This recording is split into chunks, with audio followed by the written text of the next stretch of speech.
How's it doing this?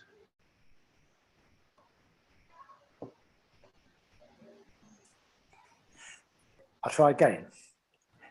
Hello and welcome to this meeting of the Governance and Audit Committee on Tuesday, the 18th of October, 2022. I'm Councillor Paul Smith. I'm Councillor for St Andrews St John's Ward, and I will be chairing the evening this meeting. There are a couple of councillors who are due to attend this meeting but have been delayed by the traffic congestion, and they'll be joining us at a later stage. Housekeeping items. Action in the event of emergency. There are no practice alarms planned for this evening, so if the alarm sounds, please evacuate the town hall by going down the main staircase or the back staircase to the High Street and then to the car park behind the town hall in St Reynolds Street. This meeting is being held in the Grand Jury of the Town Hall in Colchester and is also being broadcast live over the internet, where it can be watched via the Council's YouTube channel, where the recording will be available to view afterwards. Please would all speakers use their microphones at all times and speak directly into the microphone.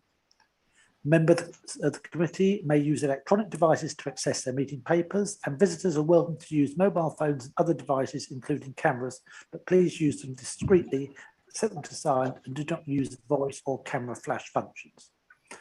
There are toilets on every floor of the building and an induction in this room. We will have a short break at 8 p.m. subject to the progress of the meeting. Introductions. I will now ask members of the committee and the attending officers to introduce themselves, starting with Councillor Pearson. Evening, Chris Pearson, Labour Councillor for Beerchurch. Good evening, Chairman and all listeners. Councillor Dave Harris, Beerchurch Ward. Councillor Tracy Arnold, Stanway, subbing for Sam McCarthy. Dennis Willits, Lexton and Braeswick Ward. Matthew Evans, Democratic Services Officer. Thank you very much. We are also joined remotely by Paul Cook, Mark Corrie and Mr Andrew Weavers. Sorry, Councillor Mark Corrie. I believe also Councillor Sunnox will be substituting for Councillor Wood. Is that correct? Thank you. Urgent items. I believe there are no urgent items. Thank you very much. Declarations of interest. I haven't been advised of any. If any do come up during the meeting, please let us know and we will record them. Minute of the previous meeting. Can I invite the committee to confirm that the minutes on the 6th of September 2020 are correct? Agreed, Chair. Thank you very much. Item 6, have your say. Are there any have your say speakers this evening? No, there are none, Chair. There are none. Thank you very much. In that case, we can move straight on to item 7, the Local Government and Social Care Ombudsman Annual Review Letter. And I believe Mr Andrew Weavers will be starting on this night. Mr Weavers. Yes, thank you very much, Chairman, and good evening, committee. This item is indeed the Local Government and Social Care Ombudsman's Annual Review Letter for 2022, which covers the period ending 31st of March 2022.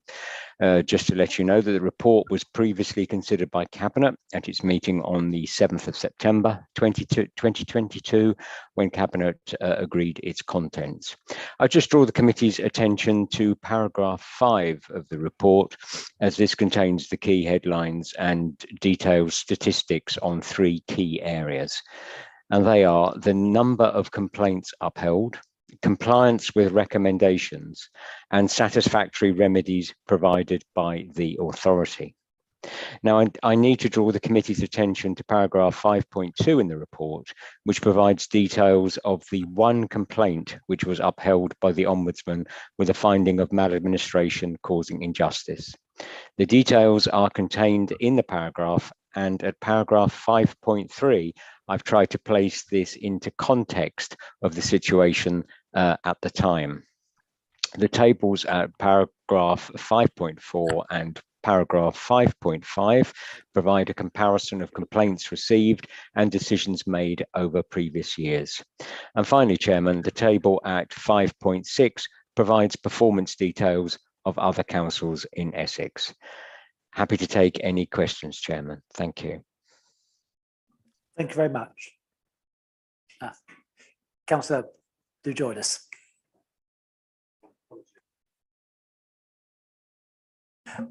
No problem. We are just on item 7. If you could just introduce yourself for the record, please.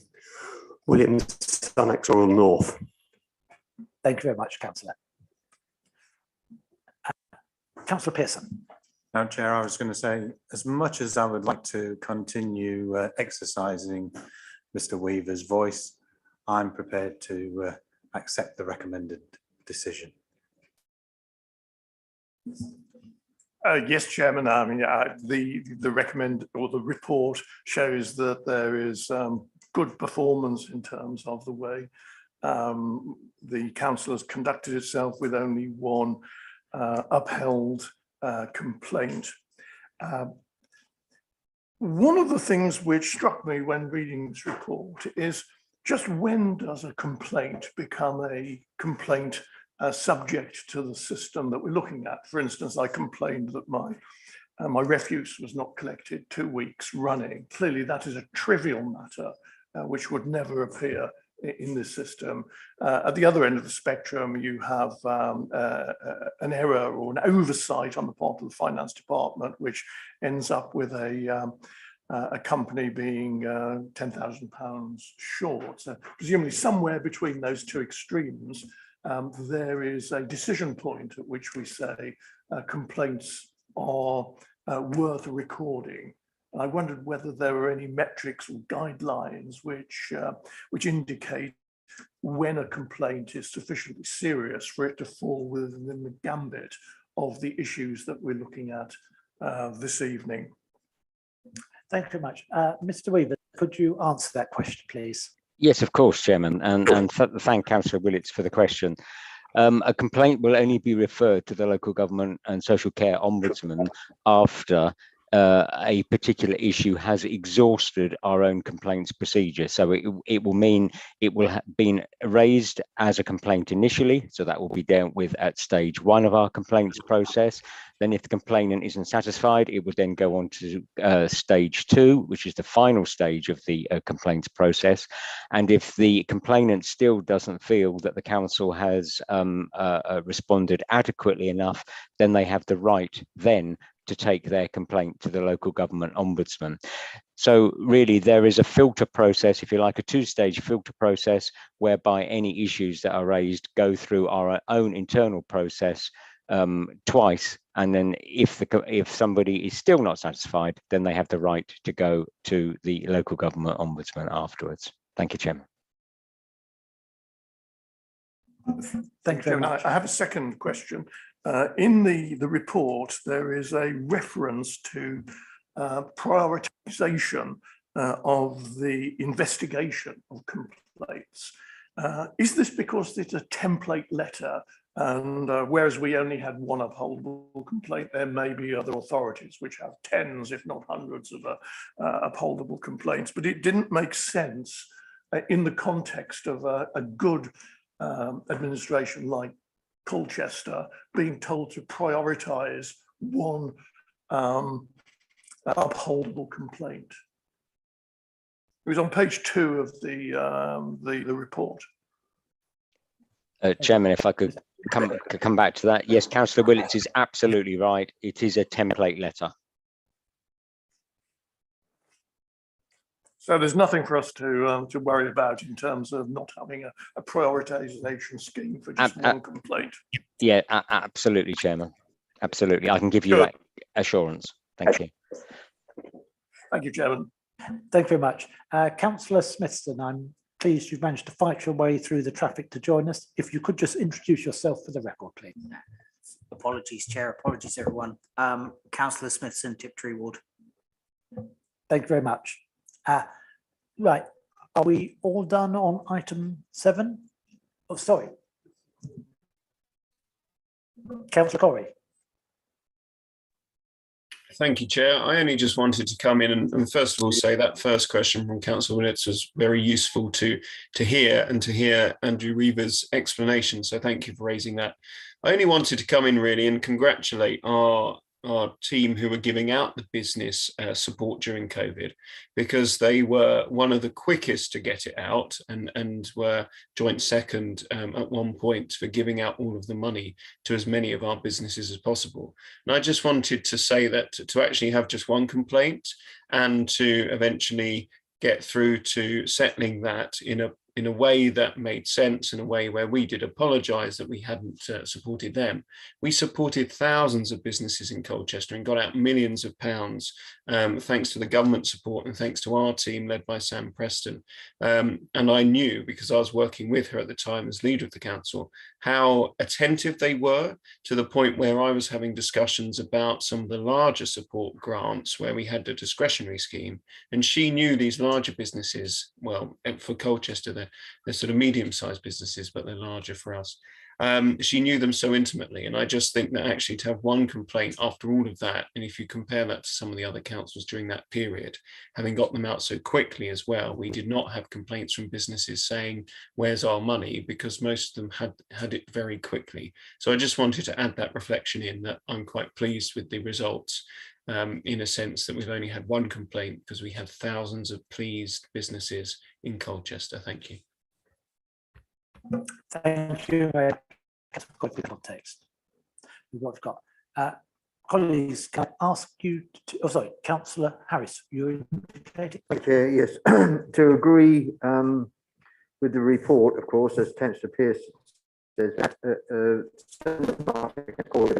the work that was done over that time in very difficult circumstances is pretty damn good, I think. The only thing I would say, we're being very harsh on ourselves on page 21, where it says 33% of complaints we investigated were upheld.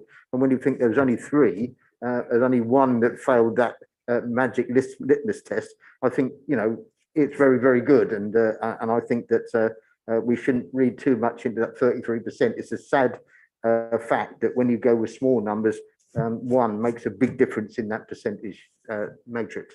Thank you. You're quite right. And indeed, it had the other 2 that had complained and had not been upheld, had not bothered to complain, we would have had 100% rate there. But such is statistics.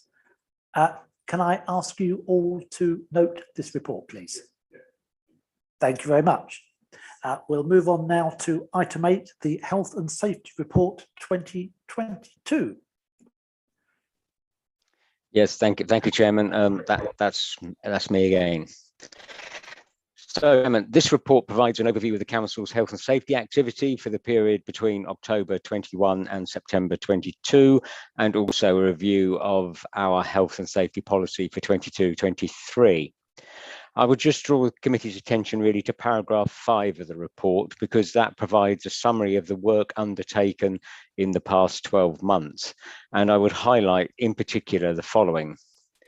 The pandemic continued to impact the first part of the year with COVID-19 focused health and safety support and guidance to services. A rolling programme of fire risk assessments for all corporate buildings were undertaken by an external fire safety consultant, and we're pleased to be able to report that no significant issues were identified and all recommendations that were made were implemented. Additional health and safety training was provided throughout the year for staff in various teams, and a water safety consultant was engaged as part of the UK drowning prevention strategy to review over 30 areas of water for which the council is responsible. A number of recommendations were made, the majority around improving signage, and none of the recommendations required any emergency actions. A hypothetical incident was tested at the Shrub End depot to see if our record keeping, etc., was adequate. The test did not raise any particular cause for concern. However, accessibility to paperwork was improved as a consequence. Now, the report also mentions 880 health and safety and near misses. Now, in plain English, a near miss is an event that didn't harm anyone, but it could have. The reporting of all near misses has been encouraged across the organisation in order that we can learn from and hopefully prevent future incidents. You will see that this is an increase on the 490 reported last year. The reason for the increase is that the council's leisure centres are now reporting all near misses and all reports of injury sustained whilst playing sport. The Corporate Health and Safety Officer also worked with our neighbourhood teams, which has the second highest number of near misses, to monitor health and safety issues due to the nature of the work being undertaken, and also to improve resilience and promote a healthy working environment for them. But the good news, in spite of the increased number of near misses, etc., there were no serious incidents reported this year. Turning briefly to the health and safety policy, as you will see from the report, that has been updated to reflect changes in names of post holders, etc. And I would just say councillors do have an important role to play in relation to health and safety, in line with the duty of care as an employer. The policy tends to refer just to the leader and cabinet, but that duty does extend to all councillors. So, Chairman, happy to take any questions that may arise. Thank you, Chairman. Thank you very much, and thank you for clarifying that point relating to councillors, because it was noticeable on the reading through it that the councillors were not shown to have any responsibility, although leaders of the council, etc., were. I have a few people indicating. Councillor Pearson, I think you were first. Thank you, Chair. Yeah, Mr. Weavers has answered my first question, which was around the 5.9, the 880 versus 490 reported incidents the year before. I think it's interesting to note that the second highest level of reports was in our neighbourhoods team, and I would like to ask that next year we just have a bit of detail about what those actually were and whether there are any lessons that have been learned from those reported incidents, because it's obviously a little bit concerning that our neighbourhoods team are reporting a high level of work-related health and safety incidents. I appreciate what Mr. Weavers has told us about the leisure centre increase, that's more a reporting or an increase in reporting that leads to that. It's good to see there were no RIDOR incidents in the year that's related to, and as with you, Chair, I'm pleased to see the reinforcement of our responsibility as councillors to health and safety across the piece, for ourselves and also for others and for employees and users of the council services. Thank you very much. Mr. Weavers, have you perhaps got some examples of where these near misses have led to improvements in processes? Chairman, unfortunately, I can't give you that this evening. As you probably realise, I'm covering this report for Hayley McGrath, and I'm sure if Hayley was here, she'd be able to give you those details, but unfortunately, I'm afraid I can't. That's no problem, and perhaps they could be circulated to group spokesmen. Yes. Just two examples so we get an idea of what. Absolutely. I'll arrange for that, Chair. Thank you very much. Councillor Harris. Thank you, Chair. Thank you very much. Yeah, echo and Councillor Pearson's remarks, and of course the 880, 490 respected figure there. Going forward, those, of course, next year, you'll be measuring apples and apples rather than apples and pears at this time, I'm guessing, because we'll all be singing from the same hymn book. So that'll be a good measure for next year. And I echo Councillor Pearson's call for perhaps some more detail behind that. Just to give you a bit of feedback, I was with the neighbourhood teams 2 weeks ago in a road sweeper. And I asked the managers to go out there and experience a road sweeping shift. And I was expecting to be briefed, and I was not only briefed, but I was given asked to wear a mask, obviously, because of close proximity in a vehicle with an operative. But I was given some ear plugs as well. So I was quite satisfied, Chair, just to make sure that councillors do their bit and can do their bit on checking the processes we've got in place and make sure. I note all the way through the piece it talks about the leader and the executive team, etc. And it mentions the committee, the Health and Safety Committee. is there any briefing, either been written form or verbal way, that health and safety briefings happen down from the top to the bottom? Is there any of that goes on? I'm guessing it might be a paper written version, or it could be just something that's spread by email, but I'm just interested to know the answer to that. Mr. Weavers, are you able to help on that one? Yes, I can help. I can help on that one, Chairman. Yes, those briefings are circulated amongst staff. So points of learning, etc., are also circulated. I can confirm that. Thank you. Thank you very much. And I'm sure, Councillor Harris, if you were out doing the road sweeping, I'm sure they were swept to a very high standard. And I wouldn't be at all surprised if they weren't roads in your own ward that were being swept either. What a shock. Yes, they were. Councillor. Yes, I'm sure it's be unfair on Mr. Weavers, who's subbing on this report, to answer this question. But I really feel when I see all these aggregated reports that we're not getting down to the nuts and bolts. I feel to get the learning and to get the understanding, we need to see on these reports some description of individual incidents. We need to get a little more granular, just as examples. Where are the accidents? Where are they occurring? And we get all these lovely statistics saying that we've only had one that's been escalated through all the layers of appeal. And we get lots of aggregated stuff. It's granular stuff that will help us understand and improve, I feel. Just for the future, I'm not expecting any specific answer now. Thank you, Councillor Alex. I think it ties in with the point that Councillor Pearson was making about looking at some of the examples of where we've seen progress. There have been near misses, we've improved the procedures, and hopefully the number of near misses reduces, and that will give us the granularity that you want. It applies to a lot of the reporting we see in all sorts of areas. We get into that middle layer of the pyramid. It's neither strategic nor is it granular and colourful. It's sort of consolidated and difficult to follow sometimes. I'm sure that's been noted. Councillor Willits. Chairman, as a council, I think we sell ourselves short at times. Lumping the number of incidents with the near miss and putting out a figure which is likely to cause concern amongst members of the public, 880. I think is unwise. I would certainly like to see them separated. 5x.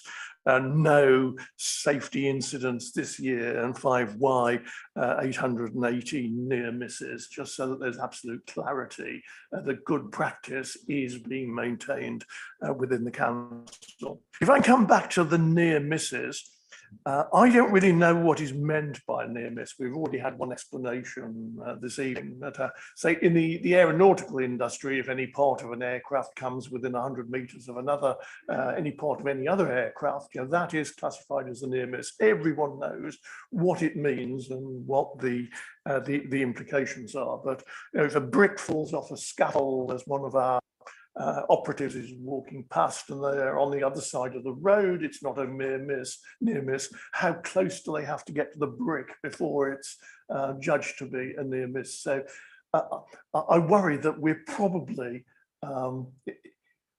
including lots of issues in the near misses, which are not issues which should really be giving us as councillors any concern to query the way health and safety is carried out within the borough. But it's just a precaution. People are ensuring that they don't fall foul of the rules by reporting almost every trivial incident. Better to do that rather than omit it and have come back at some later stage when a member of the public makes a claim against our insurance and there's no record. But can we have some sort of guidance or clarity as to when a near miss is a near miss and when it's just people being overcautious?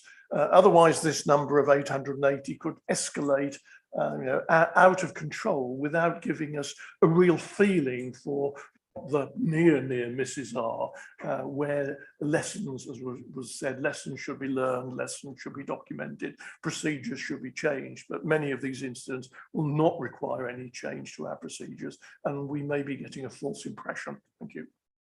Thank you. Yes, when is a near miss not a near miss is an interesting question, and particularly in the sports and leisure. I mean, if, for example, Councillor Willits and I were to be having a game of table tennis, and my misdirected smash unfortunately hit him rather than the table, I guess that might be deemed a near miss. It would depend whether it was intentional or not, Chairman. Mr. Weavers, can you get me out of this clip? No, you've served that one. You've served that one, Chairman. I think.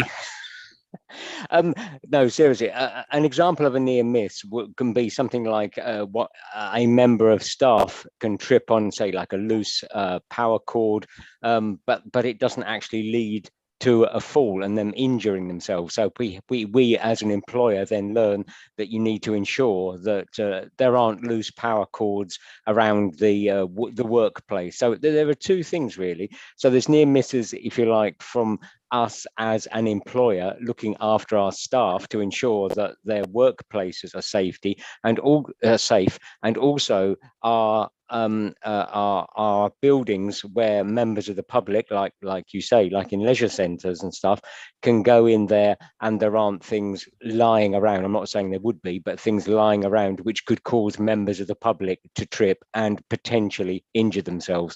So those are two types, but I do take the points raised by members that I think that when we report this back next year, that we should be giving more details and break down the figures more so it means more to you. Hopefully that helps, Chair.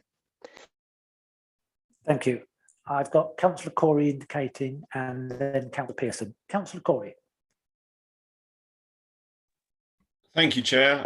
This isn't actually my portfolio, this is the leaders, but I think it's very wise points made by Councillor Willits. I just want to back that up to say that I've heard that on Cabinet and I can take that to the leader, but Mr. Weavers has just really solidified the learning from that point. I think we have to record every incident, but I think Councillor Willits makes a good point that you can then lose the focus of what we're trying to do. An explanation of what the difference is useful for us to learn and for staff to learn. But also, as Councillor Willits said, it could alarm people if you just put out the higher number to the public, when actually we're a very well-run council, as we have been across administrations over the years, unlike others who have got into difficulties. But we do have them and we do have to learn. I remember a bad incident with one of the street services mechanical devices that unfortunately rolled over one of our operatives and it ended up in an injury, and that was because they hadn't followed all the correct procedures. So we always have to learn from every small mistake, but there's a more effective way of doing it, I think, and those points taken forward. Mr. Weavers has heard them, he's promised change next time, but I will also ensure that that gets brought up at Cabinet as well. Thank you. Thank you. Councillor Pearson. Thank you, Chair. I suppose I should declare that I'm a health and safety representative at work, so I'm very familiar with near misses. I'm just going to read something to you from the Health and Safety Executive Rules. Near misses are less severe than accidents. However, near misses should not be ignored or treated lightly, as they can provide valuable insight into how well you are managing health and safety in your workplace. A pattern of near misses provides an early warning that something needs attention. It makes good business sense to be proactive and take action early when problems are likely to be less serious. Near misses may seem trivial, but they are a valuable source of information. Taking time to review the underlying causes is likely to reduce risk, improve health and safety, and save time and money.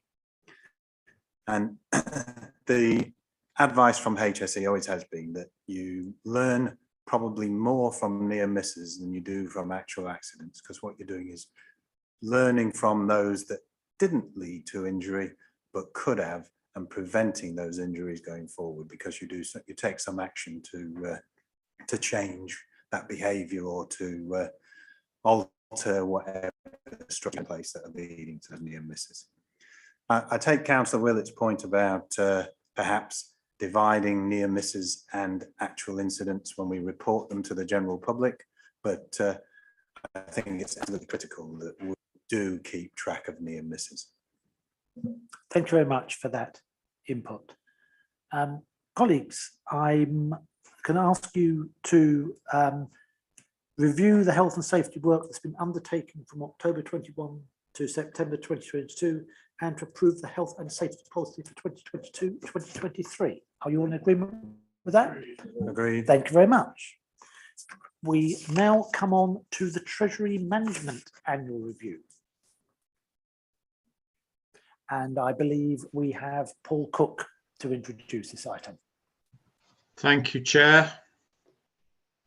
This is the stage of the municipal year when the Treasury reports come thick and fast. So this report is a review of the completed year 21-22. At the next committee meeting, we will have an update on mid-year 22-23. And then, of course, as part of budget making, we'll be going forward in January with the strategy for 23-24. So this is about the past year, and looking at the report, it certainly was a bit of a different world to the one we're operating in now in the financial markets. So in the confidential appendix, which we may come to later, the council's investments at the year end are set out. The report also refers to the use of the Link Group as Treasury advisors during 21-2 and their satisfactory performance. So then turning to the main text of the report, in section 4.4, we can see that compared to the 21-22 strategy, capital expenditure is at a lower level. It is a draft figure because the 21-2 audit is yet to be completed by BDO. And then the chart below 4.5, in consequence, shows that borrowing was much less than expected in the strategy. The chart below 4.6 also shows the move in the capital financing requirement, which again, because of the lower spend on the capital programme, was below the strategic assumption. And then the other prudential indicator in the report is affordability in section 4.7. This measures capital financing costs against the net revenue stream of the council. And I mean, I haven't recalculated this for 1-2 because it's much lower than the strategic assumption, again, because of the lower capital programme. And we will come back to this in preparing the Treasury Management Strategy 434. Then in the table under 4.8, there's more detail about compliance with our investment strategy, Interest earnings were low because of the very low interest rates prevalent in 1-2, which we know have moved significantly in 2-3.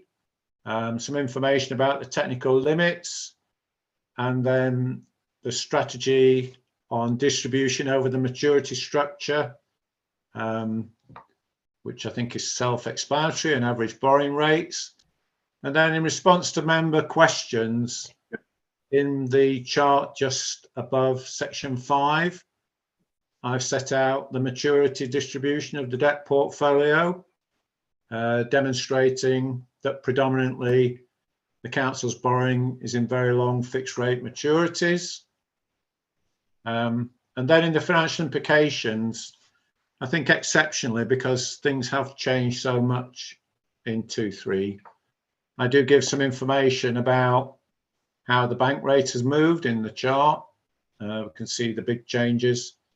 So this has helped the council with its interest earnings in years. We'll see in the report that comes up in November, but also because of our maturity profile and the fact we're locked into long PWLB maturities on fixed rates.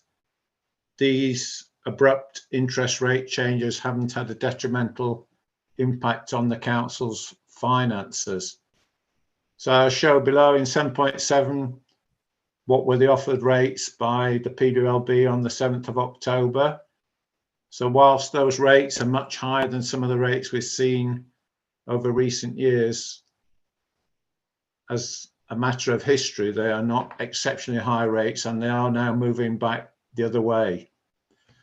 So when we come back with the mid-year review in 2.3, we'll put a lot more information about the current position, and it would be very helpful this evening if members indicated if there were other areas where they'd like more analysis and commentary. One of the areas that's already been suggested to me is that the mid-year review for 2.3 could include a section on the system of premature redemption of loans, how that happens with the PWLB, and the accounting treatment if there are any premature redemptions. But I would welcome any other suggestions from the committee as to information they would like to see in the 2.3 mid-year report.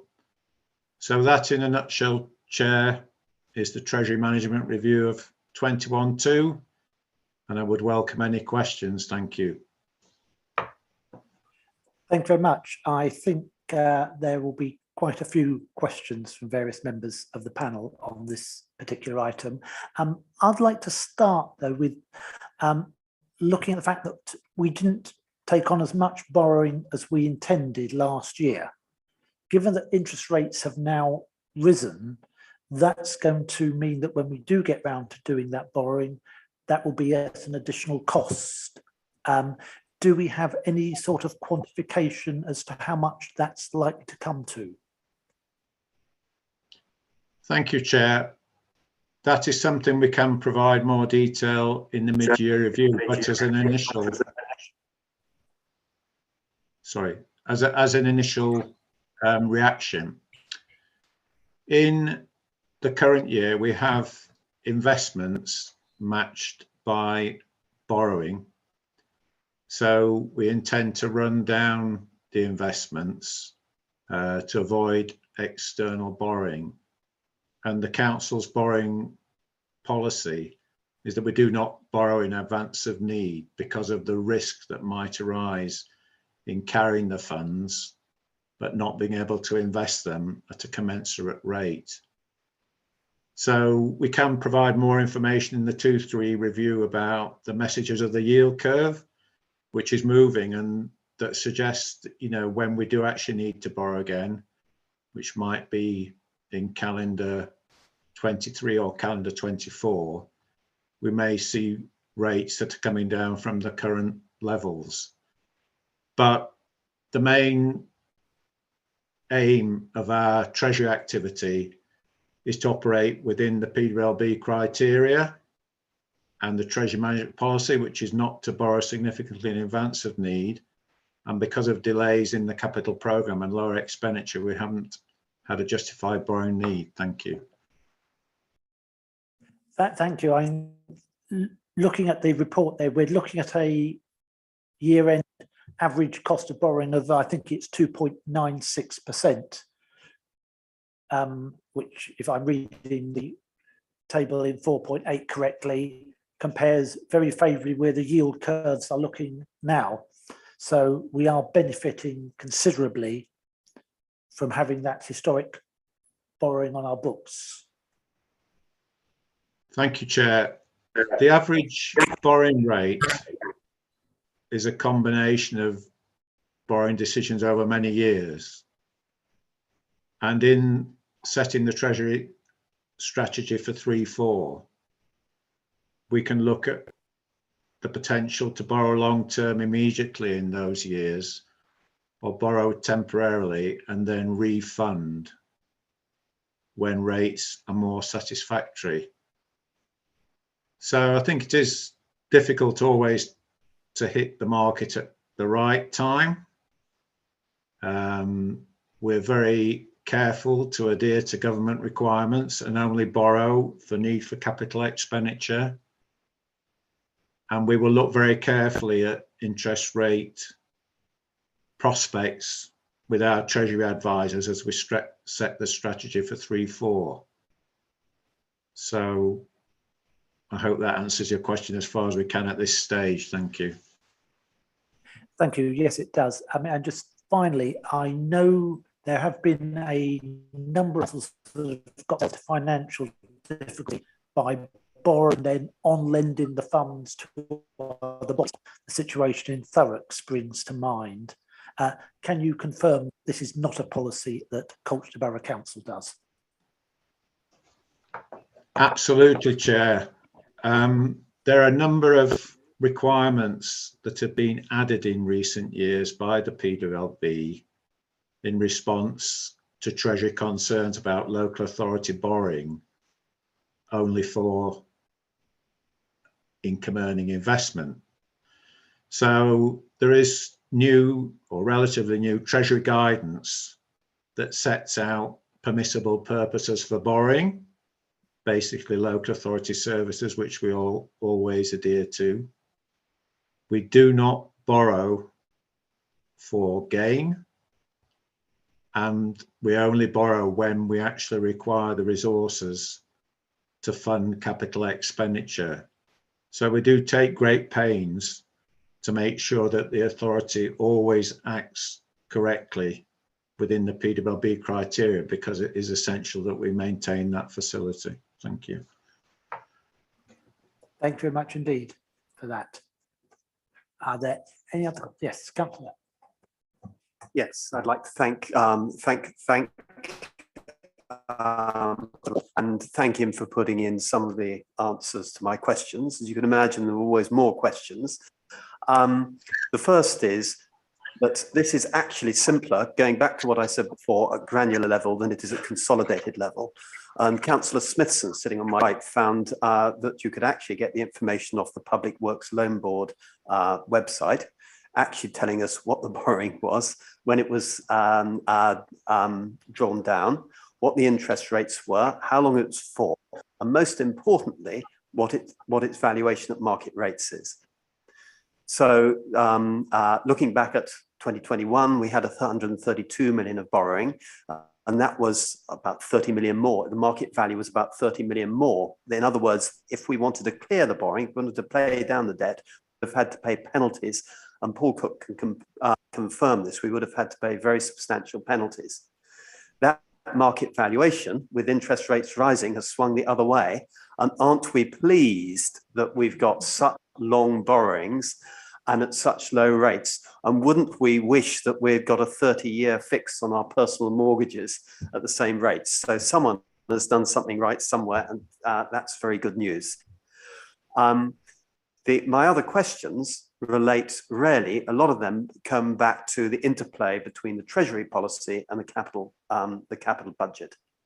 And, you know, and the extent that we just, you know, the low risk, and the Treasury strategy does seem to be low risk, that it's low risk to only borrow when you need the money, leaves you exposed to high interest rates. If you leave it to the last minute to borrow, and you suddenly get your cost overruns and everything else, and they jack. And don't forget that interest rates used to be 15% within my business lifetime. And that's very painful. You suddenly find yourself having to borrow at very high rates. So it's not necessarily right to, there's going to be a balance between borrowing now and borrowing when we actually need the money. I've just the assets we've got, Councillor Smithson provided me with. If only I was a bit more switched on, I would have found it myself. They all look super safe, except of course that we're lending to our own companies. And that's an area we really have to look at very, very carefully, check we've got the interface right and that we're not brewing up trouble in our own subsidiaries. So I'd caution, put some words of caution in on that. And then the The most important point of all relates back to the capital programme. It's that suddenly our marginal cost of borrowing is 5.5%. And it's no good blathering around it and saying, oh, well, we've got this cheap borrowing and we can use that. We could pay that back. And I believe it would be mark to market if we paid it back. It'd be very interesting to know what the accounting principles are behind on that.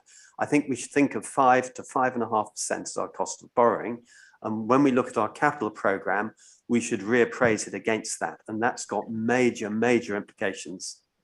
And I'll reserve comment on that till the capital programme. So there's a few questions in there. I'll be very interested to hear the answers.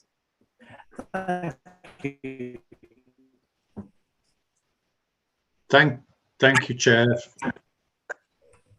I could endeavour to answer those. In the reports, we do try and strike a balance between too much detailed information or granularity, which is overwhelming to some councillors, and not being too summarised. So it is indeed true, and congratulations to Councillor Smithson for downloading all the loan details from the PWLB website. But I mean, it's a huge data dump, and in the 2-3 mid-year update, we will put more about the distribution of interest rates as well, hopefully in a chart presentation that's not too indigestible. Yes, on the capital programme, Councillor Sunnucks is entirely correct. The two are inextricably linked.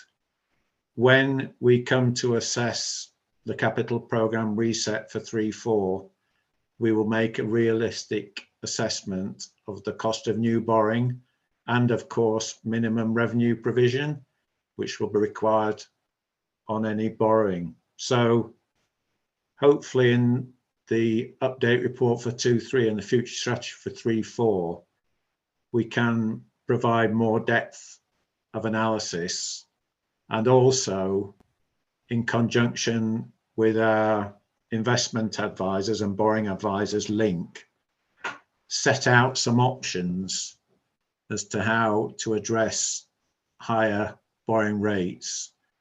But we'll also cover the question of premature redemptions, because that is intrinsic to the PWLB express value of the debt.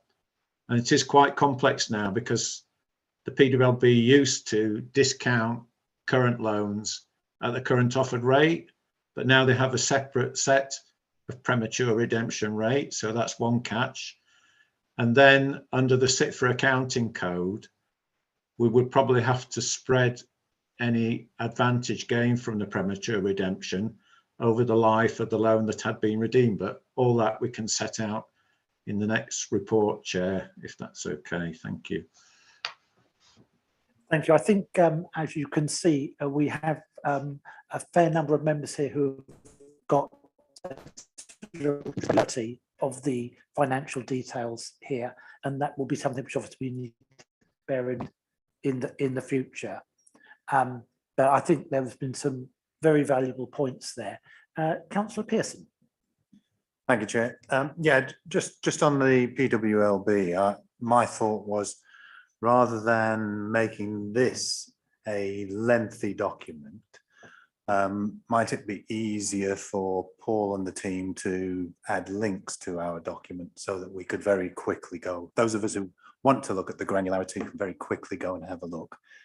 That way we get the best of both worlds, I think. I think that would be a very good thing. I can remember the days when we used to have documents of 150 pages, which were fine for some of us. It was great. Other councillors found it rather difficult, but it did have the upside of increasing our recycling rates. But I think that would be a good point of putting this there. Councillor Sutton. If I could just come back to granularity, this is an area where actually the granular is simpler to understand than the summaries. And we all try and summarize financial information. We work up that pyramid and we try and summarize it, but we all summarize it in different ways. and I've been looking at the accounts and trying to figure it out, and suddenly, at last I've got a list of loans. I can understand this. And I just made that point. Links are great. Links are absolutely great because they get shorter documents and you can get there. Thank you. I think that has been some very good points there. And I do think further details on the rules regarding early redemption of loans would be very useful. I do admit that in the past, this council did rather well out of redeeming some loans when the yield curve played in our favour. Sadly, I think the Treasury has got wise to the fact of what some councils were doing, although I'm sure it was done on Culture's case for very good business reasons at the time. Councillors, we are asked to consider the report. Oh, sorry. Sorry, Chair, I did indicate. If I may, a couple of points. I don't mind graphs, the good summarisation. Could we possibly put the data labels on the graph so I don't have to sit and work out whether we're talking about 20.17 million or 28.2 million when there's a band of 10 million?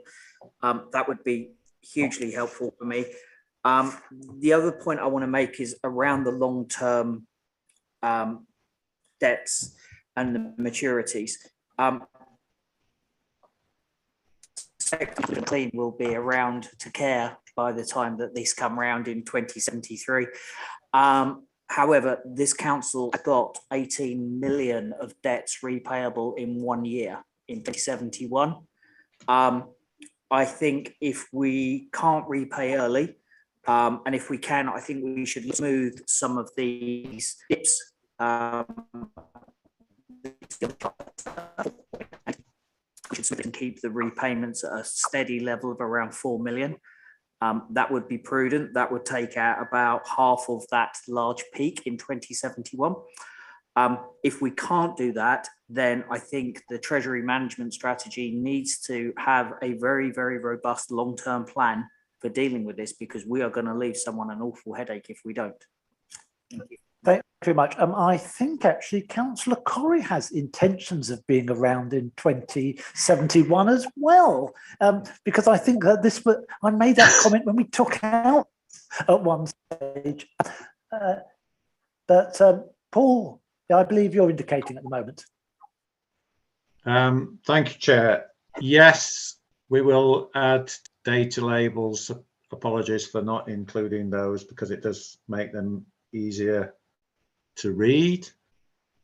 Links, a great idea, and not only can we provide some good links to guidance and data on PWLB, but HM Treasury is very good on gilt yields, etc., and forward forecasts. So we'll make sure that's included as well. And then just to mention, Chair, not in response to a question, but we have started discussions with Link to run a training session early in the new year, and I think we would make, rather than do that as part of the committee, we'd make that available on a separate occasion and invite every councillor.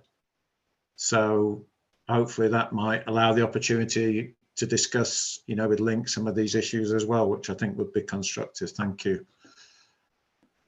Thank you. I think that would be a very good idea. I think Link may need to be warned that some of the councillors from Culture seem to have quite a knowledge of the financial markets, which will be very useful, I'm sure, in these things. And that was something to look forward to in the new year.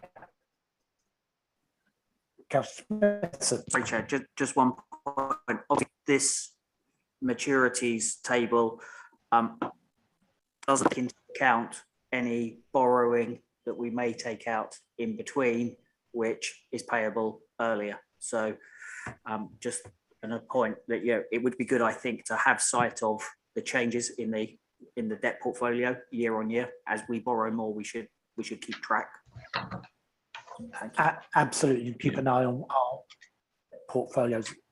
Certainly no more borrowing for 2071, which otherwise would be a really bad year to be a councillor around here with all that debt to be repaid. Although with the current rate of inflation, perhaps not so. Are we all done with this one? In that case, I can ask you all to approve the Treasury Management Annual Review for 2021-22. Approved. Thank you very much. We now move on to the Capital Monitoring with Q1 and Q2. There has been some updates to the figures here, and I'm grateful for the various group chairs to be prepared to continue with the revised figures. And I'm sorry they weren't distributed quick. We now have a list of what is in and what is out of them. And I will ask Paul Cook to again lead off on this. Thank you, Chair. I must apologise again to the committee for the confusion with this report, which essentially arose because there was a problem in downloading from the ledger that meant some housing revenue account items were not included in the initial report. So in discussions with the chair, I think rightly it was felt it is important for the council to demonstrate it is observing the discipline of monitoring the capital programme on a regular basis. So the chair very kindly agreed that a revised report could be circulated. I have provided a paper which shows the original report, the figures in this report, the difference between the two, and the reasons for the differences. But turning to the amended report, this is the capital monitor at Q2, and if you look at the table in 5.1, we have spent 33% of the planned programme for 2-3, which is a better result than last year, but still not at a fantastic level, saying that we're at Q2. There are a few schemes where we've added some additional cost. And then in the appendix, there are ratings of the schemes, RAG ratings. At the end of the appendix, there's an explanation of the RAG ratings and comments on the red rated schemes. So again, in January, Chair, we will come back with the Q3 monitoring report. In this report, it alludes to the findings of the peer review that the council could improve its capital monitoring and project management, which we'd hope to see some results already when we come back in Q3. So hopefully this is the last report in the current format. And I would welcome any questions or comments. If the questions are in depth about individual projects, can certainly follow them up with the project owners and perhaps either give more detailed reply with the minutes or in a separate note to councillors. But just to conclude again, many apologies for the confusion over the figures in the report. Thank you. Thank you very much, Mr. Cook. I think this is an area which is going to require very considerable attention. It's an area which we have very much been overtaken by events now. We've seen an impact on many of these projects, pushing the costs up, the fact that they're delayed for various reasons, often due to lack of labour or resources, again, in an inflationary environment, is very concerning. And indeed, as Councillor Sunnex has already pointed out, our cost of capital is now considerably higher than when many of these items were put into the reports. And we have to ask whether, given what the cost of capital is now, whether all these projects would still have to continue. And I think that's something that's going to ride across all of these reports. And it would be my intention to make a request that Cabinet reviews the entire capital programme in the light of the inflationary pressures, the cost of capital and the resource constraints, to see whether they are all still appropriate or whether we need to make some modifications to them. That said, there is a lot of detail in the report, and I have several councillors already indicating. So I will start with Councillor Willits.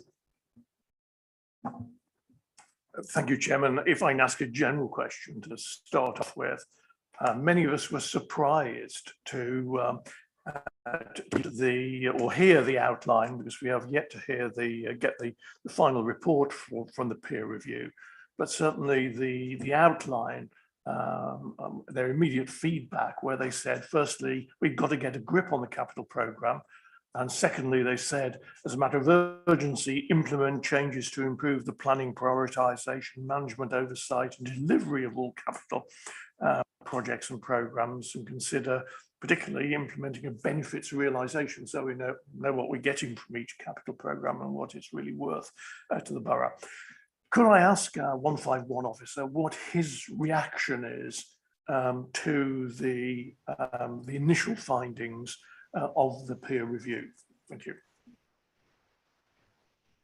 Thank you, Chair. I think we have seen over a number of financial years there has been difficulty in spending the planned programme, which I think the fact speaks for itself, you know, supports the peer reviews findings. There is strength in what the council does, because, you know, it has been very successful in drawing in external funding, which is delivering parts of the programme at very little cost to local residents. But even so, those projects too need strong management. So I think there is scope, there's always scope to improve what we do on any service, and particularly on capital. These are ambitious programmes. We need to review them in the light of changing circumstances, but many of the projects are very important to delivering the council's strategic plan. So there's never any difficulty in reviewing how we manage and monitor the programme, because I think there's always scope to do things better. So I think the peer review is a constructive approach. They're encouraging us to perform better. So we will now look at that in some depth and hopefully come forward with improvements. Thank you.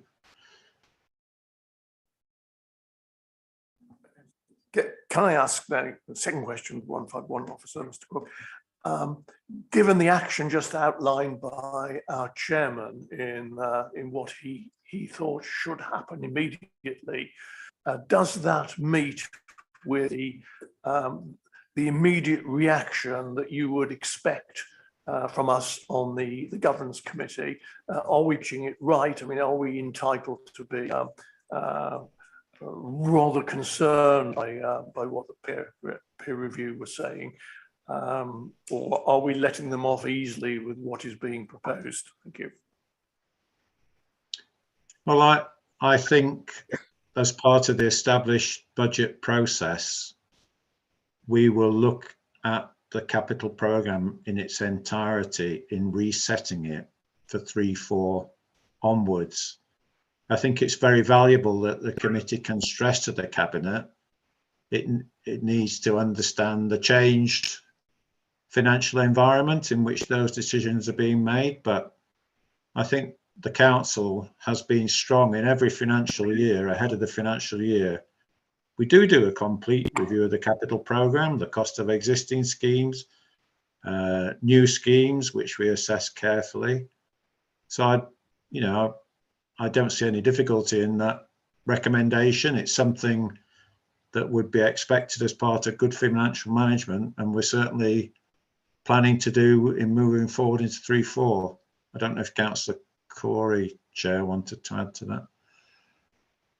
I think Councillor Corey has indicated. Is it on that particular point, Councillor Corey? Thank you, Chair. Yes, I suppose just to give some political attention and reassurance, to the questions asked by Councillor Willits, and to back up Paul and to back up the committee, really.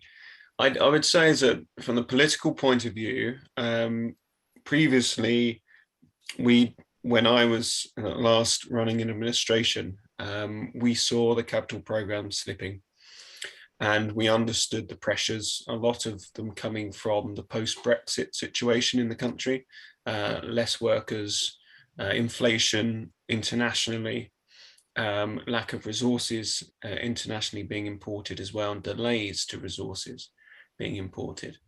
And COVID, the effects of COVID, you know, that stopped training of certain workforces, and there's therefore seen a slow, opposite to a bulge, you know, in certain workforces, a slow decline. So we have seen those problems coming down the line. And then there was a year where I wasn't in administration, but I assume that the same problems were being seen in the last administration as well.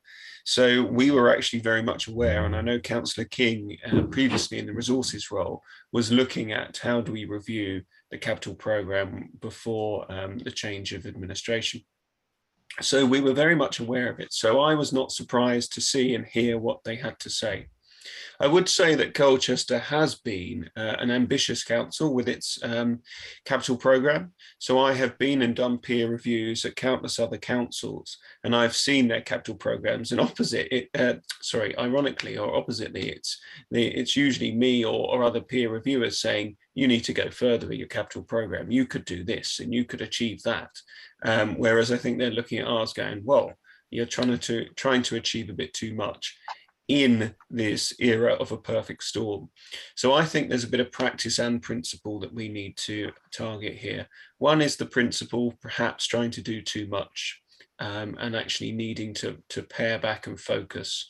And the second is the practice, looking at the state of affairs as it is, which is magnifying the problem. And I think all of the comments mentioned by you, Chair, at the beginning, and I know other members will allude to them because you've got a strong committee there, will be helpful. And I want to ensure, as this capital review goes on, I include members on this committee who are really skilled in this area and will be able to contribute, because it's about all of us. You said before about some of our loans.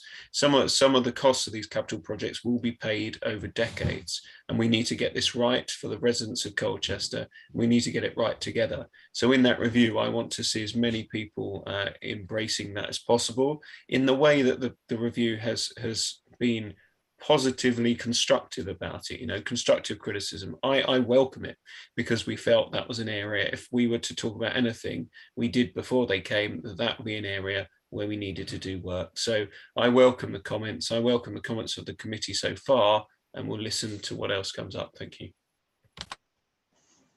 Thank you very much, Councillor. I now have Councillor Pearson and Councillor Sykes.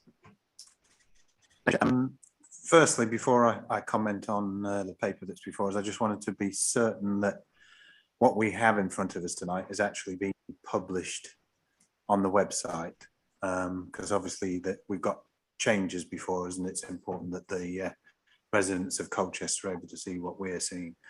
Yeah, I concur wholeheartedly with your opening preamble, Chair. I think Cabinet needs to take this as a matter of urgency to go away and have a look.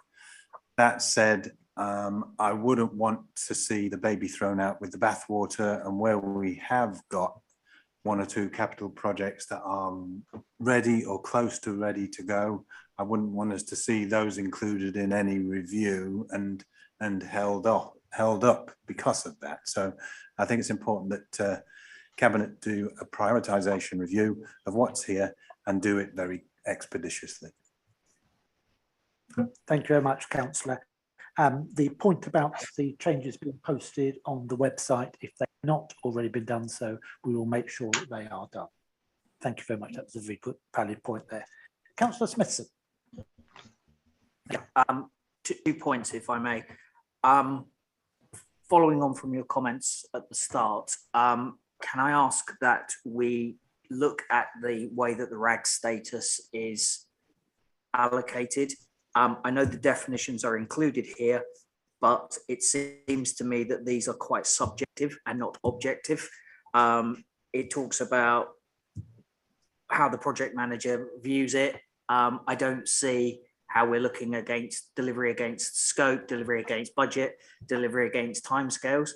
So I think I would like to see those looked at and tightened up before we then assess the actual program itself, because I can't tell from these definitions how someone has reached the conclusion that they have.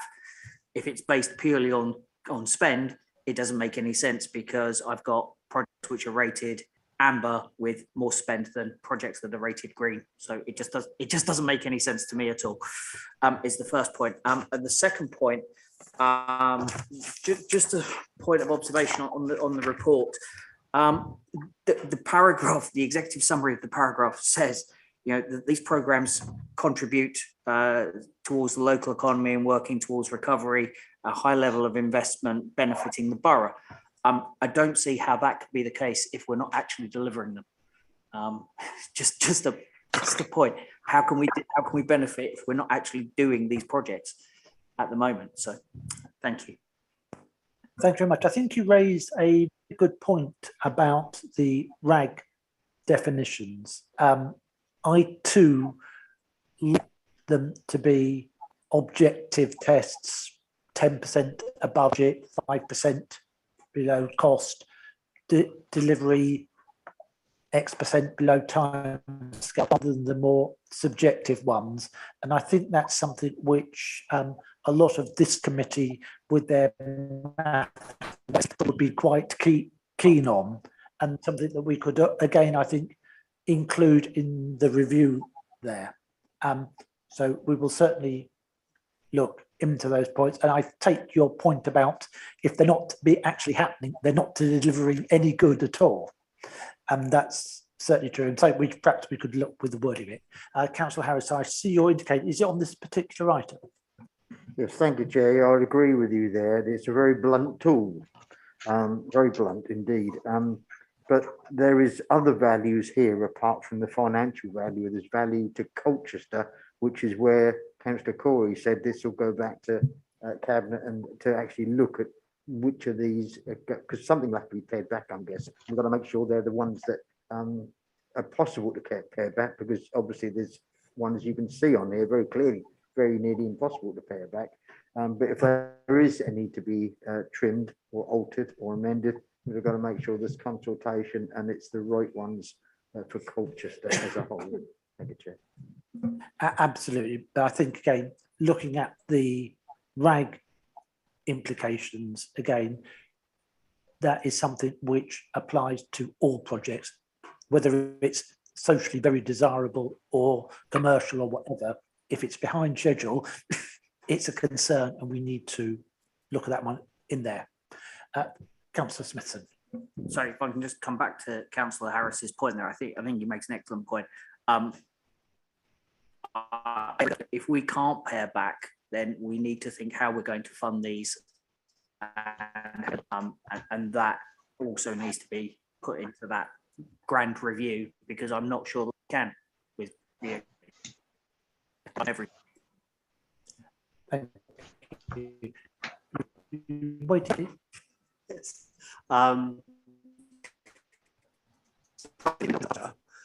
This problem of spending capital program ahead of with your operating expenditure is not unique to this organisation. As you probably know, I've been finance director of big organisations that have had exactly the same problem. Seen organisations going culturally right to the extent that the only thing the chief executive looks at is how they're doing on their capital spend, because they know if they're not spending the money, they're not getting the stuff done. And in an organisation like this, there is every obstacle, every reason not to do something. Where it is bureaucratic by its nature, it has to be bureaucratic, and it's getting through those things that's probably holding us up. I can't say for sure because I don't know every single problem. But and it's very interesting, it's very telling, the description in paragraph 4.3 of how we're reacting to the peer challenge, which is to talk about improving our reporting and improving the classification. We need to be developing and praising the skills of a project manager who gets stuff done. There's plenty of people in an organization like this, which would be described as steering wheels and brakes, but it's very, very difficult for a council or any public body to absorb someone with an engine, someone who will drive things forward. If we want to get this problem solved, we need to be valuing those moving forward skills as much as the controlling skills. Surprising cultural from the accountant on this occasion. The other point is that I'm very pleased that we're doing a proper root and branch review of the programme. It's a huge programme, and whether we've got the resource to deliver it is a major question. And when we, and it sounds as if we are going to take it very seriously, and if any of us can help, I'm sure if we're invited to help, we'll certainly participate. When we do it, I'd love to understand the implications. We've been thinking ahead about the MRPs and the interest charges and that wall, that 5 million deficit got to deal with in a couple of years' time. We ought to be looking at the impact on our main constraint, which seems to be our general fund reserves. We need to be looking at that. That seems to be our constraining factor. We can actually borrow quite a lot of money quite easily, but to look at what the constraints are and understand how our decisions are hitting that. If you look at what we've spent so far this year, the biggest amount by far is the housing revenue account spending, which I think is mainly just going out and buying market houses, which is pretty easy to do. Take that out and we've only spent 19% of what we expected this year. So we really are way, way, way behind. I think people are sitting at their homes, working from home, probably communicating less, probably driving less to get things through. I suspect there's all sorts of cultural things there. And the last point is that with 5 or 5.5% interest rates, and I don't think they're going to come down. I'll take a bet with anyone who thinks they are. I'll happily lay fiver with them. With those sort of interest rates, we have to look at the way we're doing housing.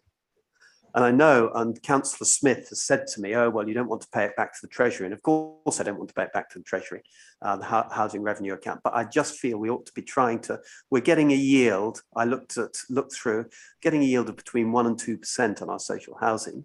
If we're borrowing at 5%, we're bleeding money. And we have to look at that, and we have to think of smarter ways of doing it. Thanks. Thanks very much. I've got Paul Cook indicating we've got the leader of the council. I will invite him to say a few words as to how he sees the review of the capital programme taking after we've heard from Mr. Cook. Thank you, Chair. We certainly can look as part of the review at the concept of what is not being spent as a clearer indicator. That would be an interesting new perspective in the root and branch review. On minimum revenue provision, I'm reassured the council has always operated a sensible policy of dividing the minimum revenue provision equally over the life of the asset, as opposed to some other authorities use a method where the MRP increases over the life of the asset, or have used capital receipts to meet the cost of the minimum revenue provision. So I think Colchester's always had open and clear accounting for minimum revenue provision. The RAG status will definitely take that on board.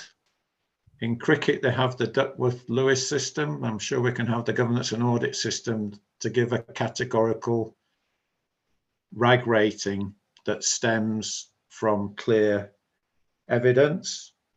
On the HRA programme, one of the other elements to consider in the review is that by the additional provision of housing at social rents, it does assist the general fund homelessness exposure. So I think that would need to be taken on board. Thank you, Chair. Thank you much, Mr. Cook. I do actually agree with you, and I see the social. It's not something that the council does as a landlord to make a profit, but to provide a service for people in Colchester, and indeed, as you say, to reduce the costs that otherwise would fall on the council, for example, for homelessness provision or some of the other aspects there. So it's not quite a simple one. And obviously, again, with the HRA, further implications there. Can I ask the leader of the council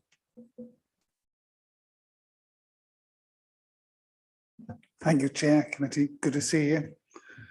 I've joined you late, and my apologies for that. I was tied up elsewhere in a cracking conversation, I have to say, about town centre regeneration possibilities. So it gets you into spending money, gets you into looking at your assets, their value, and where we might go. So there are some relationships to your subject matter tonight. I just want to sort of play back to you really that as I heard the conversation from Councillor Corey onwards, and what I heard in my own sense of the organisation, 3 years ago, before the pandemic, Paul Cook and I were having conversations around the fact that we were not spending money at the rate that was forecast. Something's fundamentally wrong. That alone is as an indicator of progress to schedule, at least. It's plain that that's a clear insight into the challenges we're having with delivery.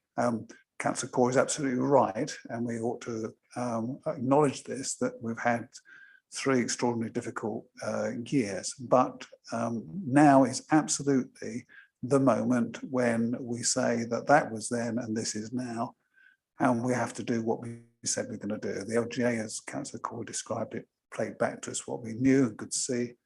And all I can add, Chair, is that personally I completely get this. I ran big programs and projects, and I saw from the inside how optimism and all that does to you.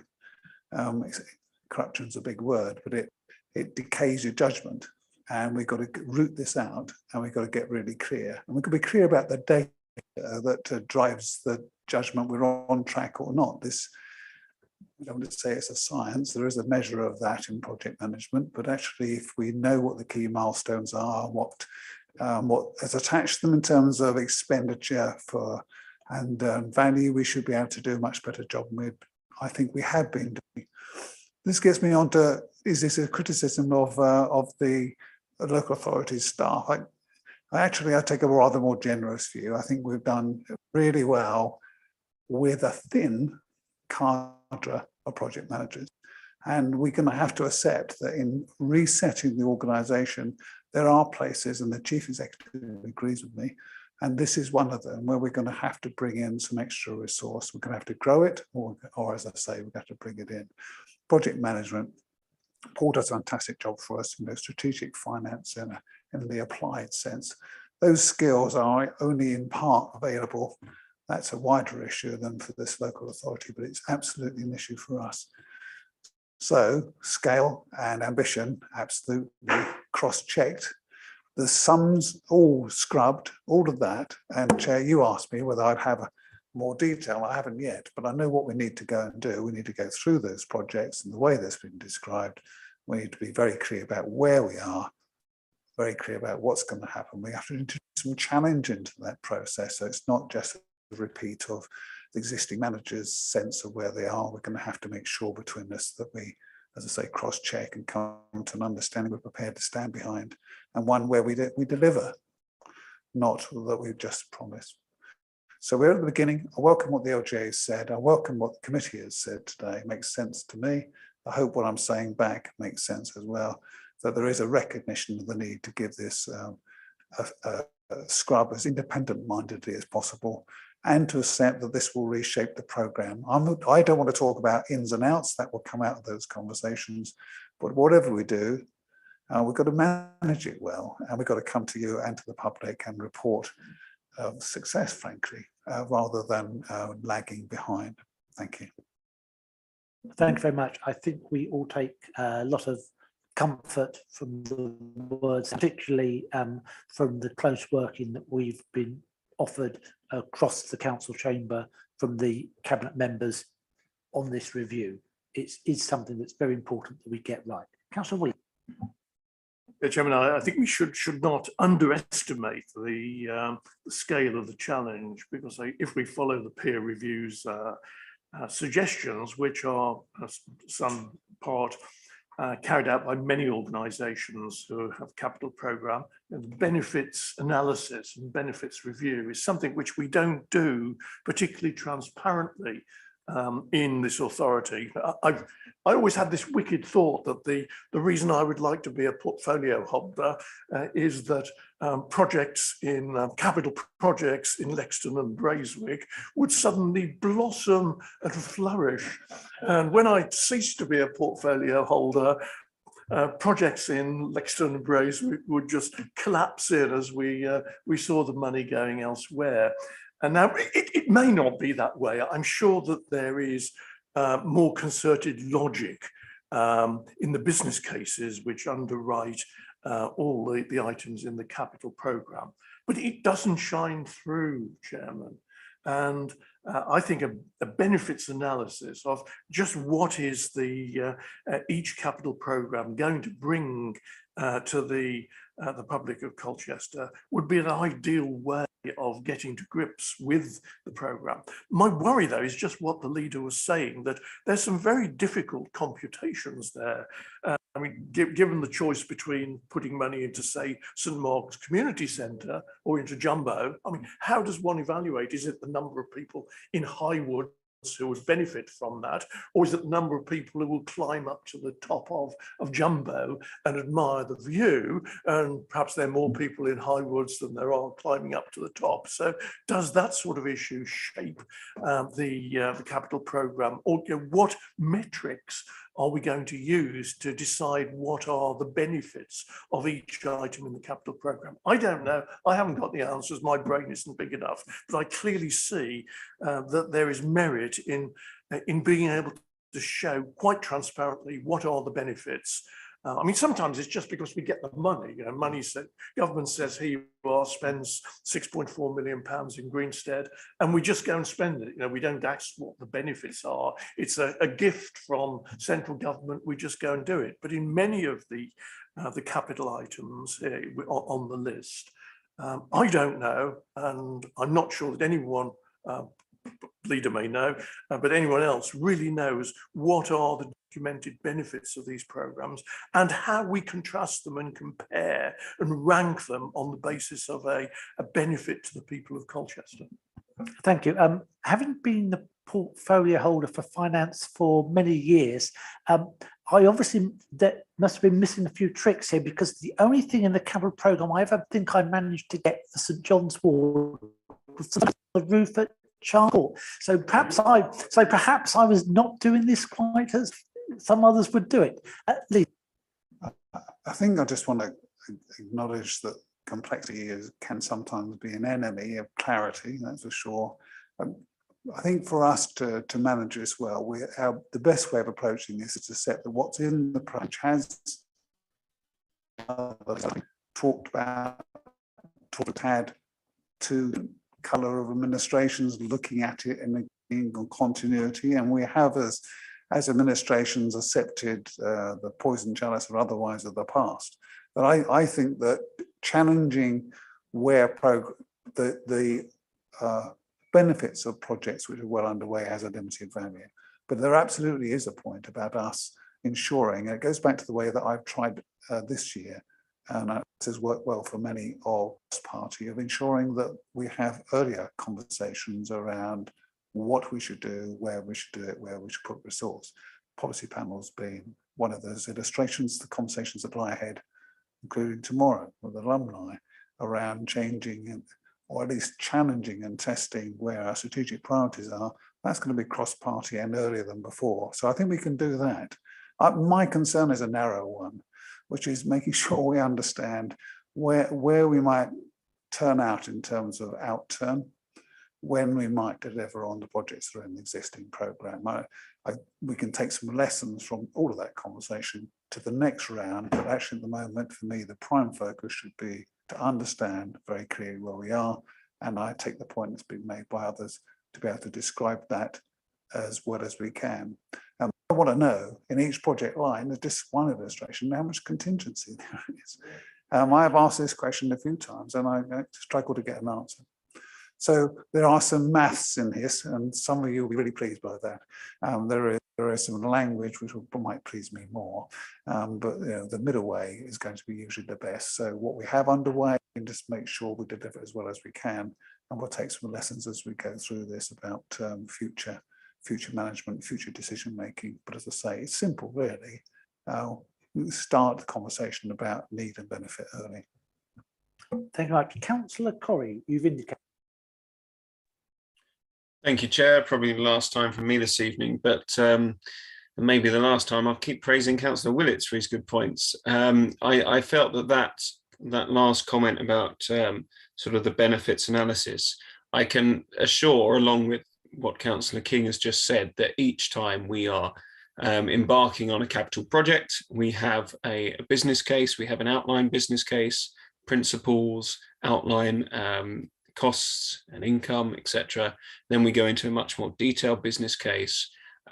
We will have contingencies in there at that point, etc. We'll look at the borrowing costs if required, which is often the case. So there is a lot of detailed work. And this is always about principle again. It changes from administration to administration, sometimes the political thrust and ethos. But to be honest, we've carried through similar projects over the last 2 or 3 years where we've been trying to improve the town centre, etc., that we all would have done. However, I think that despite everything I've just reassured you with, actually for us, as well as for externally, a sort of benefits analysis that is even more objective than what I've just explained would just help and would partly help the hanging together of the whole capital programme. I think the interconnectedness, and then judging between, okay, does project 2 or does project 3 go ahead? If we have to pause one of them, which one has the greatest benefit to the greatest good? And the examples of Highwards Community Centre versus Jumbo, for example, then we are looking at the tourist income of Jumbo. We are looking at much more in that case compared to perhaps what the current business case is for a community centre. But then, of course, we're a council that needs to deliver community assets. So it really would be a weighing up game that we do as politicians, and we do it in an objective way. But I think it's an even better measurable objective to do that as a double check for us. And I think that would be a worthwhile recommendation to take forward, or for Councillor King and I to take back and to work with Paul Cook about how we can do that. As I say, business-wise, cost-wise, we do that, but I think it could be even more objectively done with that measurement. So I take that as a really good recommendation. Thank you. Councillor Sun. Yes, I'm really pleased that the language coming out about financial appraisals. I've seen some that are not done very well by the council, and that's an area we can certainly improve on, and all the right noises are coming out. On this business of project management, I don't think the right noises are coming out. I think we're still talking about how we measure it and how we control it, and not how we get the drive that we need. And I don't think we'll get that those projects going and moving forward without quite a different approach to things. We've really got to value those skills. It's the engine that drives the car forward, not the brakes or the steering wheel. Leader. Thank you. I absolutely agree. I absolutely agree. What do you have if you don't have? Your analogy is just great. What do you have if you don't have people who, and we do have some talented people that, in my view, as a comparator, a private sector organisation pleased to have. They are talented. They do know their stuff. It's so easy to underestimate, because you're right, there is a bureaucratic fencing. That's one of the things we need to be looking at, how much this balance between authority and the constraints that go with working aside local government. So that is true, but we do have some talent. We don't, in my view, have enough to deliver with consistency. And there is an issue for me, as I say, first time we're talking about it tonight, about freeing up our people to do the job and holding them accountable, freeing them up to go and do the job in the way that they should. And it's often members, frankly, or at least in some stages of the project, who are the constraints. So there is something for all of us here.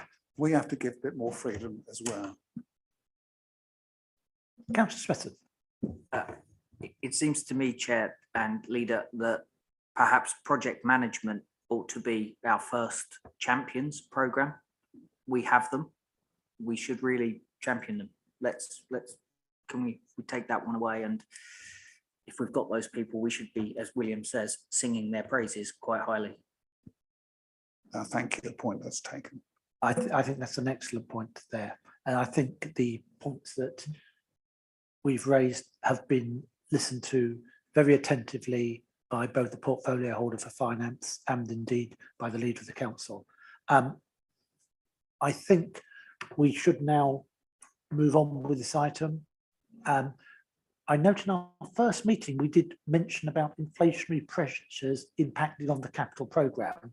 I would like to claim that we were obviously operating in full knowledge of the forthcoming financial crisis, but in all honesty, things have got, I think, a lot more serious.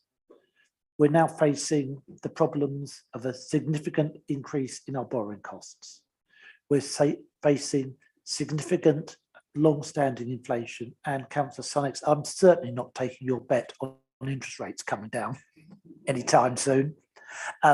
We also are facing serious constraints in supplies, whether it's in terms of project management or whether it's in terms of materials or skilled workforces to deliver them. All of these things need to be considered very carefully, and the capital programme needs to be reviewed in the light of those factors, and each project needs to be checked to see whether it is still viable and desirable given the strategic objectives of the council, the social benefits against the higher financial hurdles that are faced. So I would propose that we do indeed review this, that we do ask that the Cabinet, of the inflationary costs, the rising interest rates and the supply constraints, I review the entire capital programme to decide which elements of it we can proceed with and which ones we may have to consider deferring or indeed removing altogether, to ensure that we deliver a capital programme that, as best as we can, meets the needs of the people of Colchester with the resources. Councillor Pearson. Chair, I think you're quite right there. I'm just concerned that we don't have a recommendation before us to do for Cabinet to do just that. I understand that the leader's here and has heard, but I think it would probably make more sense for us to actually have a recommendation that goes to Cabinet that states the things that we've been talking about this evening, and also suggests that we consider that it's a matter of urgency that review is undertaken fairly expeditiously. Sorry, that was my intention. So thank you very much for clarifying that. Mr. Evans, are we clear on that? Right. So with that recommendation that we ask for an urgent review on those items for the reasons given, can I ask you to all indicate that you're in favour of it, please?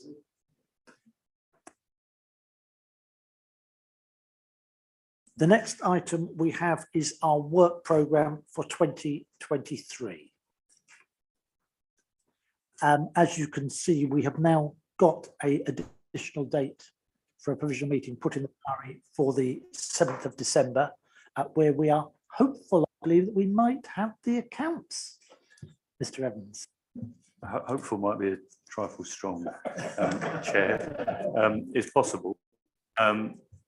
So the main area that I wanted just to bring to the committee's attention this evening is, as the Chairman says, we have scheduled another meeting on the 7th of December. So it's proposed that of the items that were originally going to be delivered to the 22nd of November, the financial reports have been pulled out and will in fact be referred on to the 7th of December so they can be considered together. And if the accounts are forthcoming at that time, it's hoped that they'll be able to join those reports there. So in November, we're asking that the committee agrees to consider the Colchester Holdings annual report, overview of the council's procurement policy, review of the council's ethical governance policies, the annual review of the members' code of conduct and the council's localism act arrangements, review of the local code of corporate governance, review of the member and officer protocol, and review of the gifts and hospitality policy for employees. And then in December, the committee will consider the revenue monitoring report, capital monitoring report, and treasury management half-yearly update. So slightly later than Mr. Cook referred to tonight, but still within within the realm of usefulness, if that's okay with the committee. Yeah, that's all I've tried on this report, unless there's anything else. I've got Councillor Smith and Councillor Sunnocks. I suspect Councillor Sunnocks and I may be about to make the same point. Can we insist that if the accounts are not forthcoming for this meeting, that the auditors come in and explain themselves to us? Please. It's been too long. Councillor Sunnocks, was that the same point? It's the same point, but slightly a different way around. 18 months and we still don't have the accounts, or we don't have an audit. We don't have any accounts for the 31st March this year. If there's any type of publicly quoted organisation, this would be, you know, complete panic. And we sit there blaming the auditors. If you look through these accounts, they're really, really complicated.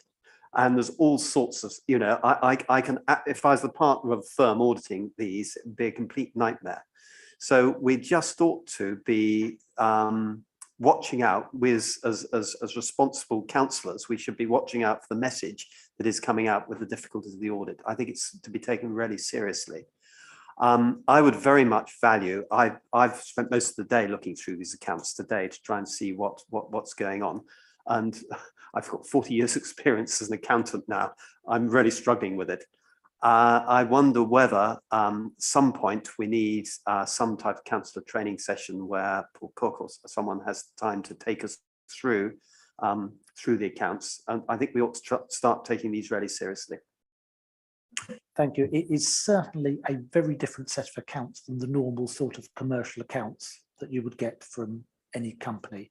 And I think that, again, is something which we can pick up in the training programme to look at the differences of it at perhaps a more technical level than has been done in the past, because we have councils now who have particular interests in those particular areas. And you know, yes, we need it. Councillor Pearson. Yes, thank you, James. Just to come back to Councillor Sunnock's point, 3 years ago when I last chaired the governance committee, I in fact at the start of the year ensured that we had an all councillor event. I have to say, and Dennis will recall, there were very few, if any, members who were not members of this committee who turned up. Councillor Willetts. Chairman, I wholeheartedly support the recommendation from my colleagues, as I will duty bound to support them as the political team. But we don't actually need the auditors here. I mean, Councillor Pearson and myself, and you, Chairman, we have heard the routine so many times. It's ingrained in our memory, and we can do the presentation that you'll get from them word perfectly because we know it so well. But if the other councillors want the main players and don't just want a pale imitation saying exactly the same words, so be it. But really, we despair on this issue. I have to say, given the 150% increase in audit fees that have been agreed, the level of service that we've been getting has been truly dreadful. And the only thing that gives me any comfort is to know that there are many other councils in the same boat. And indeed, I'm seeing it in the private sector now with other companies where auditors are resigning because they feel that it is not worthwhile doing it. Councillor Summer. Sorry, but we're getting this wrong. We're not showing any humility about this. A delays in an audit as much about the company that's being audited and the way you express yourself. And these are a lot of these things on technical areas I know about, like pensions and Treasury. It's badly expressed. If I was auditing it, I'd be really, really scared. So we need to look at ourselves and not just blame the auditors. And what we're asking for is not the auditors to come along and report nicely on the accounts. We're asking them to come along and tell us why they're having such difficulties and really listen to whether it's because there's some problem within ourselves. I think that the problem within ourselves is of presentation and complexity with dealing or not being able to simplify some very, very complicated rules in a way that's comprehensible to an outside auditor. I think that's what the problem is, but we ought to be on the alert for whether it's a more deep-seated problem, and we shouldn't. A failure to produce an audit for so long is something we ought to look at ourselves in the mirror as well as blaming them. I would agree with you if it was possible for us to actually know who the auditor was, but we have been told on numerous occasions a particular partner has been made an auditor for this project, and then that partner has moved on, gone elsewhere, done other things. And those are not things that we can control, unless somehow word has got round that Colchester is the place that you don't want to audit. And if that was the case, then why are other councils like Essex County Council encountering exactly the same problems? There may be an issue with the complexities of auditing councils, or there may be an issue with the fact that auditors are making far more money in the private sector than they are in dealing with public bodies. And I think that might be one of the telling factors as to where we're finding difficulties in getting auditors to look at an area, which, as you quite rightly say, is a specialist one. And we know that auditors have now changed. BDO, I believe, are no longer going to be doing an audit on councils after this year, and that it's going to be KPMG, I believe. Are BDO not going to finish this one off? Yes, they are contractually required to finish this one off. But of course, as you know, if auditors are not going to be continuing in an area of expertise, they may find it very difficult to retain their skilled staff in that area. That should be a problem for the auditors who've made that commercial decision. Sadly, it appears BDO have got by far the worst record of any of the auditors for delays of audit, and sadly, they are our auditors.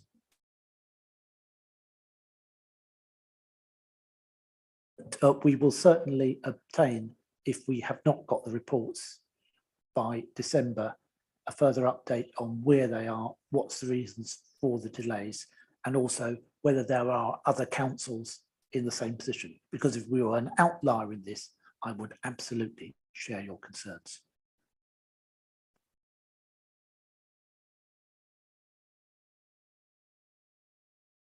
That now concludes the work programme that's been duly noted. Councillor Pearson, I suppose technically we need to exclude the members of the public for the confidential. I move.